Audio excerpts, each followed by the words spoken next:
Hey, hey, hey. Do you know that, like, I'm waiting for that to be done. Yeah. Okay. I can't figure out what day it is. Do you ever feel like that? I was going to be like, we just got back from vacation. April. Woohoo. But no. Did anybody play an April Fool's joke on you? No. My aunt had a birthday. Happy birthday, Aunt Sandy. Her birthday is on April 1st. And so We are April Fools. We are recording you 2 days early now today. Oh, yeah. Yeah. It just fit with the schedule, It worked people. with this week's schedule. It's fine. We're like, listen, Danna had, okay, so this is funny. This morning I wake up and I woke up in Columbus because we have been like in my old hometown for Easter. And so I was waking up in my old bed at my parents' house without my parents, with my husband. We were alone in the house. Oh, that's exciting. With 2 dogs in our bed. Did you enjoy it? No kids. No, it was very sad. Yeah. I didn't like it at all. Of course not. So weird. So, but I get on my phone, pull up Facebook, and there's Danna in a video from her mother-in-law with all the food that she made. We were dying. We were dying laughing because Maria Geraci is like, first of all, they're Italian. So they like have all the Italian recipes. Like she's just a good cook. She's a great cook. So every time she posts all of her food, we're like, we wonder if they're going to bring the leftovers that we can eat. Because we're total leftover people from Maria Geraci only. We do. Well, what's funny is she used to always post it. Hashtag. And she would do hashtag food porn. I'm like, you have to tell her to stop we that. were like, so we couldn't like tell her to stop, but we would make fun of her so much about it. So like every time she would cook, we'd be like, hashtag food porn. And finally she doesn't do that anymore. She got the clue. She got it. But like our cousins, everybody. I'm like, what does that even mean? We don't know. It's weird. It's so weird. She posts everything. And like, no. She's a good cook. She's a great cook. But so she thank really you for does dinner post tonight, Maria, everything. because we had chicken cutlets. We had eggplant parm. Manigot. Manicotti, which drives me crazy that she says manigot. I'm like, it's like an old school Italian way to say it. What else did we have? We had like her manicotti. We had eggplant noodles. parm. We had like a rotini bake. Oh, it wasn't rotini. It was like a penne pasta bake. Eggplant parmesan was delicious. It was so good. Meatballs. Yeah, chicken cutlets. Honey baked ham for me. Ham. Yep. That was my ham. contribution. So we always have ham for Easter, and like, this is what I find hilarious right now is that we always tell her, Mom, like, nobody eats it. Just don't do it, blah, blah, blah. And she's like, well, I like it, so I'm going to have it, blah, blah, blah. We're like, that's fine. Nobody ever eats it. Don't you know? The honey baked ham? Well, she makes Maria ham. She makes it herself, but it is so good. So she decided she would not have it. And everyone was like, where's the ham?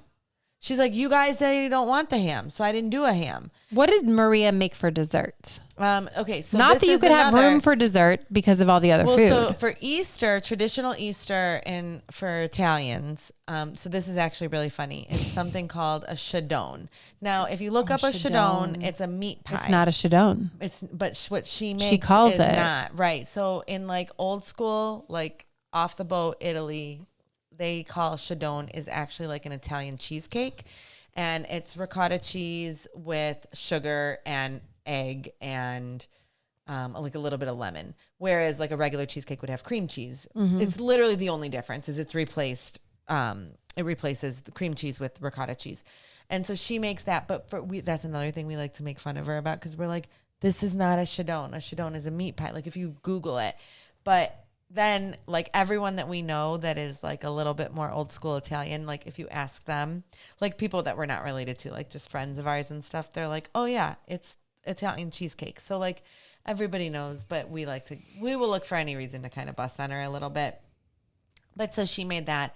And then my sister-in-law, there's a gluten-free bakery near her house. And so she got a few things, and I got to have cheesecake made with gluten-free graham cracker crust, and it was fantastic. Like I never get to have that, so that was really good. But that was it. It was a lovely Easter, but it was crazy because we had just come home. We were in Disney World, the band, our kids band. We haven't talked about it yet. We haven't. Our kids marching band got to march at the Disney World parade, like right in front of the castle. And so we went to Disney World, and it was a wonderful time. But I will tell you, I am done with Disney. I'm tired. Disney is not a vacation. It's an experience. I am broke and I am tired. And I am like not, I think I just don't think Disney is an every year thing. I think For Disney sure not. is, and we were just there. So my kids just were like, it's fine. Like, and I can't spend that kind of money for something to be fine. You know, it's got to be like amazing. We left on Friday night because we flew Frontier because we're budget people. Well, Frontier canceled our flights. We were on the same float. On the same flight. Supposed to leave out Saturday 5:30 morning. 5:30 morning. We'll get in at 7:30 or 8. We'll have the whole day ahead of us. Sounds great. Frontier changes the flight like 2 months ago, randomly. Like, oh, now it's going to be at noon, which will get us in at like 2:30. So like your whole day's gone by the time we were like, going to the situated, park. So we had to change our flight. So we took the 10:10 flight out of Cleveland, which did not leave until 2 a.m. Now, I will give them the credit, Frontier, that we took off. Yeah. It was a maintenance issue. And so here's my thing. If it was a not important maintenance issue, they should have known that 20 minutes in. Instead, they made us wait 4 hours, and we were on the plane for 2 of those 4 hours. That's what I actually have the worst issue with, is that they had you board the plane and then sit there. Like, right. So maintenance had to come on, and we're like, there's no way. If they make us get off this plane, we're not going. Meanwhile, we had someone taking care of our animals staying in our bed at home. So we can't go home. They'd already charged our credit card for our hotel that we had booked. Because we're like, do you think you can just rent like a couple hours in the middle of the night a hotel to sleep in? It's called prostitution. Yeah. Right. And so we're like, yeah, no, we just have to buy the night. And so we couldn't stay at the airport because that was too expensive. Right. So at 4 a.m., we roll into Orlando because we had to get there because we had already orchestrated my mom, Silas, and Hazel, my next in line brothers, and the oldest of 4, Andrew's number 2, to fly in at 7:30 in the morning. Sam was flying in. We were all going to meet, and then we're headed straight to the park. So we had to get there. We literally got 2 hours of sleep, got back in the car. We were getting to our airport or our hotel when people were leaving to go to the airport. Mm-hmm. Yeah. Yeah. So no, we, so also with Frontier, like, so we weren't as bad, but they did change our flight. So we kept the flight that they changed it to because we were not going to the park on Saturday. So we, flew out. Our flight was supposed to leave at noon. It left at 1:30. Like, it's just every single time I fly Frontier, it's an issue. And I just think, and they're fee-based. It's all fee-based. And I don't think Frontier is going to be our sponsor. No, I don't. And I'm okay with that. I don't think I want them to sponsor us. We're very angry at them too. I just feel, and I said to Tom's like, we're done with them. We're done. He's like, we do this every time we book a flight. We think, oh, it's so inexpensive. It's affordable. It's but our such time a good deal. is money. But what is your time worth? Like, honestly, it's awful. So my brother flies a lot with United. So he was able to, he booked our flights home, and because this had nothing to do with him, but they just had a really cheap flight coming home. So we grabbed that flight coming home. But when we fly with my brother, we get like free luggage and everything. So we just book it all under his reservation. It's just so much easier. Like, United is just, I'm sorry, they're just so much easier than flying the budget airlines. So I have a lot of points with them. And so like I have free flights and things, and they're a good airline. But any of the bigger ones are just so much easier to fly. If you fly Delta, it's easier. If you fly United, if you fly American, like any of those. There was the worst customer service at the gate in Orlando from Frontier because, let's be honest, okay, Sam had to fly home to go to college, and so he had to leave straight from the park, which you cannot, Disney pro tip, you cannot get a flight or an Uber to go to the airport for your flight straight from the gate at Magic Kingdom.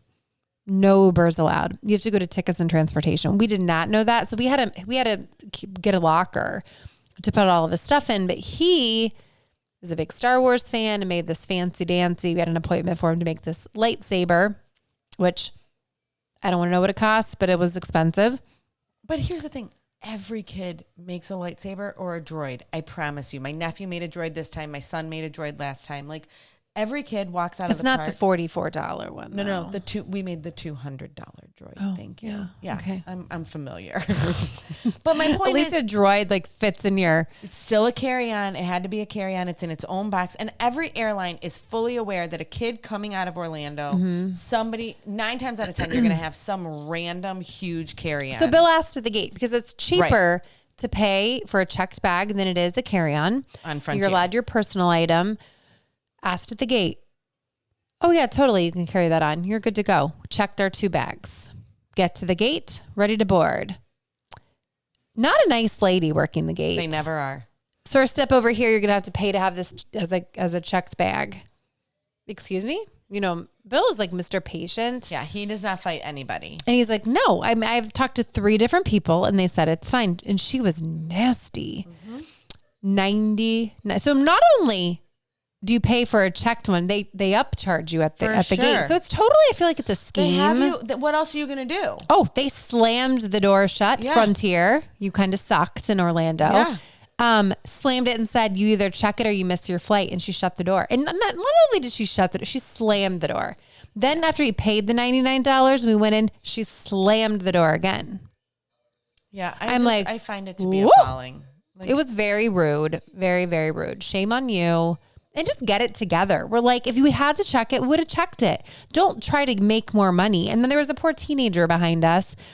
And he said, I flew with the same bag from Cleveland as my personal item. And now they're making me pay. Are you serious? Yeah. And so there were like lots of families that were having problems. Yeah, and I'm like, this is not great customer service. No, they are known for terrible customer service. They're just a fee-based flight company. And I mean, if that's what you want to be, but make sure all your employees know the rules. Be consistent. Yeah. I mean, if you want to charge and train your employees, fine, but they should be charging it all the way through, not just, it's just been, we have never flown Frontier where we didn't have an issue. Yeah. I mean, when we were going, I will give it to them getting us to Florida, but 4 hours late.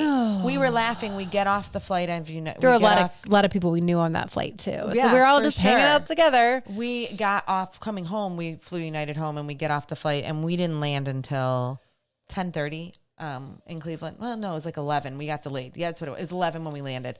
And Tom was picking us up at the airport. So me and the kids are walking through the airport and there's one flight on the board.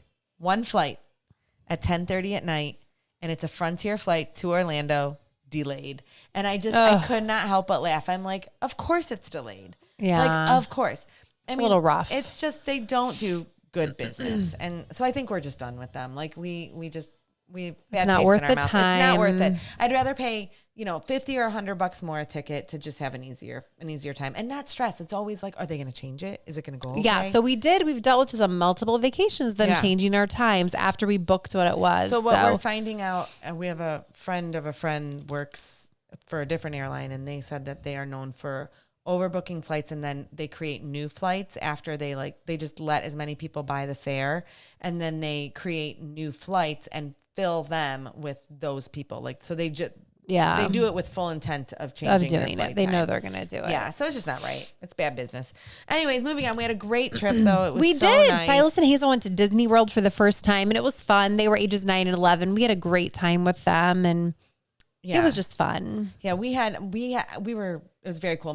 Both my brothers, my one brother has 2 kids and my other brother is about to get married. So he and his fiance came down, both my brother and my sister-in-law and their kids and my mom got to come. And so the Grammys were reunited. And my brother redid his basement a couple years ago and they have this wall where they, what are those called? I have hanging there. Smallwoods. So my sister-in-law, every time they go to Disney with like a big family trip, they have one of the pictures. Oh, your picture would be cute. Yes. Yeah. And so she has like one of just us and her family and one of her brother and their family and one of her mom. And now she's been waiting for this, the whole family with my mom. And my mom was really cute. She was like, when I was in high school, none of you were alive and you're all here because of me right now. It was really cute. She was like, look how many people are here. It was very cool. So it was great. Typical, I want to kill my family moments. I love you all. But at the same time, oh my gosh, I need a moment away.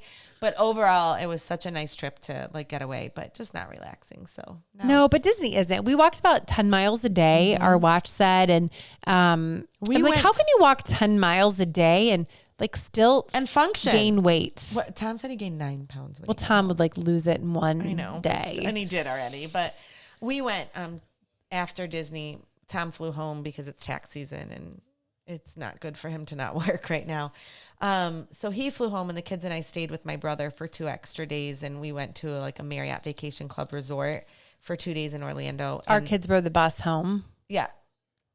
without their friends. I just pretty have much. to say this. Hold on. I'm gonna revert for a second. Oh, what are you gonna say? That every kid who got picked up. So we picked Olivia up at Universal on Tuesday night. I had to go pick her up, and there were multiple parents there. There are a lot because every parent that had gone to Florida then either flew their kid home or they went on the rest of their trip or whatever, except for the Patterson kids. Yeah, they were the only kids. The only kids whose parents were in Florida, flew down to see them, and then flew home without them. And they had to take the bus home. Well, we paid for them to take the bus. I don't care. We'd already booked our flights. Whatever. Anyways, they were sleeping all night and we were up all night. So. Fine. But anyways, I will tell you, though, the worst feeling in the world is like getting off the plane, coming home from Florida, and you like feel that freezing cold. Oh, yeah. And It's no just, like, Coke, because I never go with the Coke. I had flip-flops on. Like, what? Of course I did not have flip-flops on. I did. But like, it's just the worst. Speaking of coats, do you want to talk about what you've been wearing to the market? Oh, yeah. So I mean, apparently this might be a problem for some people. You're offensive. Yeah. I feel like I'm okay with how I look. You're not. So she has been wearing to the market. Take me for how I am. My husband married me. I think he's regretting it when you walk in like that. She has this coat that at one time multiple coats, I don't actually. doubt, but the one is really bad. Like it was really bad. It has, when you have a puffy down coat and you get a hole in it and the inside peeks out a little bit. This coat had about 10 of those. It's from Athleta. Okay, but nice coat. I got some holes in it. Was a nice coat at one point in time. This coat is so worn. And she's like, well, it's my barn coat. And I'm like, well, that's totally fine if you only wore it to the barn. But she doesn't. She wears it in public on a regular basis, wears it into the market. I'm 90% sure. Because I go from the barn to the market. I'm 90% sure she thinks that she'll make customers feel bad for her and buy more things because she looks so bad. Either that or they're going to be like, oh my gosh, Patterson's is amazing. They're employing the homeless. They give the homeless jobs. So she tells me the other day, she's so proud of herself. I threw the coat away. I like, did. Oh, thank you. I was like only not throwing it away because I was trying to prove a point. I'm like, what point am I trying? The point was not proven. What point am I trying to prove? I just got out the next coat. It got like, who are you spiting here? So she walks in the other day and she has on these North jeans Face coat that are J. Crew. Fine, but not appropriate with the boots that she was wearing. The jeans were actually good. The jeans were the best part of the outfit, but then she had boots with no socks on. Duck feet. You could see her. They had socks. Ankles. They were ankles. All right. Then she had on this. She had a new barn coat on, but it was not new. It was old. It wasn't. And she's like, but it's a North Face. I don't care. It also had holes in it, and not only did it have holes, there is a stain of what Bill and I can only assume is animal feces at some point in time that never got washed. I really don't doubt that just a good washing would help this coat quite a bit. But she wore this into the market. It was so, half the time there's like straw in her hair. I'm like, you cannot come out in public. You have to understand the market is not your house. Like, you know how you can walk around your house and you're like, oh, if somebody pulled in my driveway right now, I'd like go run. She wears that. Like, that is not an extension of your home. Bill that was is funny a place there of was business. a really nice looking man and he was in a collared shirt and khakis. I'm like, sir, can I help you with anything? He's like, no, I'm good. He probably ran the other way. He's really like, that's the people that he's like, oh, wow, Patterson's really employs anyone. Well, the best part was that, like, so here's what I always say. I always tell Amy, who works with us, like, I'll be having the super productive day, like the best of productive days. Like, I've got 25 things going on, like, they're all almost finished. And Bill will be like, we got to go. We got to go run an errand. And I'm like, but he doesn't realize, like, I'm in the middle, I will like, say of you this. two do not run errands separately. We do like to be together. Yes, like where Tom, like if I go to the grocery store, he would never come with me. One cannot go to Costco without the other. We like to go together. We always have. I mean, they go this is why they get nothing done because there's no reason. But we do get things There's done. no reason for two done. of them to go everywhere. Oh, we have to go to the bank. Nice. We both have to go to the bank. We have to pick up the kids. We both have to go pick up the We kids. deliver cider. We just go together. Together, everywhere. It's so cute. Anyways, so one of those together activities was to vote because we certainly do that together. And so I'm like, oh, I have this coat on and we voted our church. It's our precinct. And I was like, where people see her and know her. Mm-hmm. And I was like, oh, I have this coat on. So I went to vote and I thought, oh my gosh, people were probably like, Bill Patterson brought some homeless lady to vote. He's nice really of him. Trying to like get. He's bringing in the population of the homeless because that's. And then really I saw trying to our make himself look seamstress was good. there. Oh, She was. She was there. I'm like, oh my goodness. She was probably like, I could fix that coat. She's probably like, throw that coat away. Oh, it's embarrassing. It's got to go. It's not that bad. It's pretty Well, bad. that coat was. I threw it away. But now I've got the new coat. So we're good to go. And this one really is so close, and they both need to go. We're running out of time, but I have to tell you, did we tell the lightsaber story? What happened? That he got charged extra? But Bill Patterson is walking. I know, but like what I forgot to mention is that he was walking around the airport carrying a lightsaber. So he looked like he got the lightsaber. He looked a little nerdy. He's wearing it across his body. Stop it. Like he's a lightsaber person. And I'm like, you were not my husband. So I might wear a bad coat, but he wore a lightsaber in the airport. You're embarrassed of him. You have no right to ever be embarrassed in the airport. He was wearing a lightsaber. You wore that coat in public. And that is not the first time. And the fact that you're trying to act like it's the first time is awful, because you and I both know. I mean, the coat still doesn't bother me. The lightsaber did, because I'm like, he's a real nerd. You're literally dirty. I gotta go. It is what it is. We're done. I don't know. Lightsaber or dirty coat? What do you think? Neither. We're a perfect match. I wouldn't have married either of you. Until next time, friends, we're mismatched.